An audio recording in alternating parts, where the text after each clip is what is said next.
மாண்புமிகு பேரவைத் தலைவர் அவர்களே, மாண்புமிகு முன்னாள் முதலமைச்சர் மாண்புமிகு அம்மா அவருடைய திருவுருவ சிலையை மெரினா கடற்கரையில் இருக்கின்ற தமிழ்நாடு உயர்கல்வி மன்றத்தில் இருக்கின்ற திரு ஜே அம்மா மாளிகையிலே வளாகத்திலே முழு உருவ சிலை அமைக்கப்பட்டிருக்கிறது.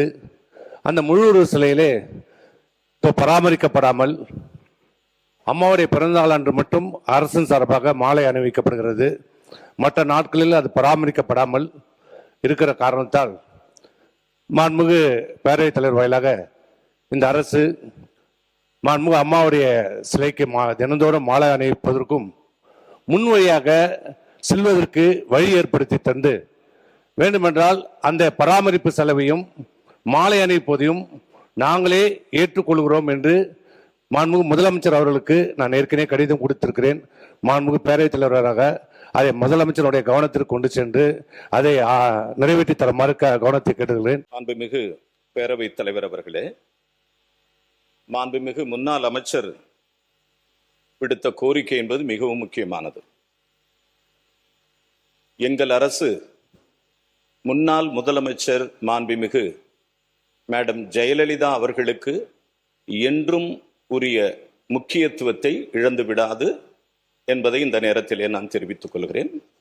முன்னாள் அமைச்சர் அண்ணன் KP அன்பழகன் அவர்கள் உயர்கல்வித்துறை அமைச்சராக இருந்த பொழுது 2021 லேடி வெலிங்டன் கல்லூரிக்கு அருகாமையிலே சென்னை கடற்கரை சாலையில் உள்ள லேடி வெலிங்டன் கல்லூரி வளாகத்தில் 9 அடி முழு உருவ மாண்புமிகு முன்னாள் முதலமைச்சர் ஜெயலலிதா அம்மையாரின் திருவுருவச் சிலை நிறுவப்பட்டது. மாண்புமிகு முன்னாள் முதலமைச்சர் ஜெயலலிதா அம்மையார் அவர்களின் திருவுருவச் சிலை சென்னை லேடி வெலிங்டன் கல்லூரி வளாகத்தில் சுமார் 60 லட்சம் ரூபாய் செலவில் நிறுவப்பட்டு பராமரிக்கப்பட்டு வருகிறது. இச்சிலை மாண்புமிகு முன்னாள் முதலமைச்சர் திரு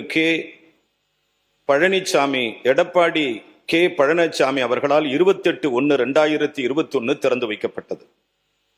இச்சிலை செய்தி மக்கள் தொடர்புத்துறை இயக்குனர் அவர்களால் பராமரிக்கப்பட்டு ஆணையிடப்பட்டு 2022 பிப்ரவரி மாதம் முதல் பராமரிக்கப்பட்டு வருகிறது.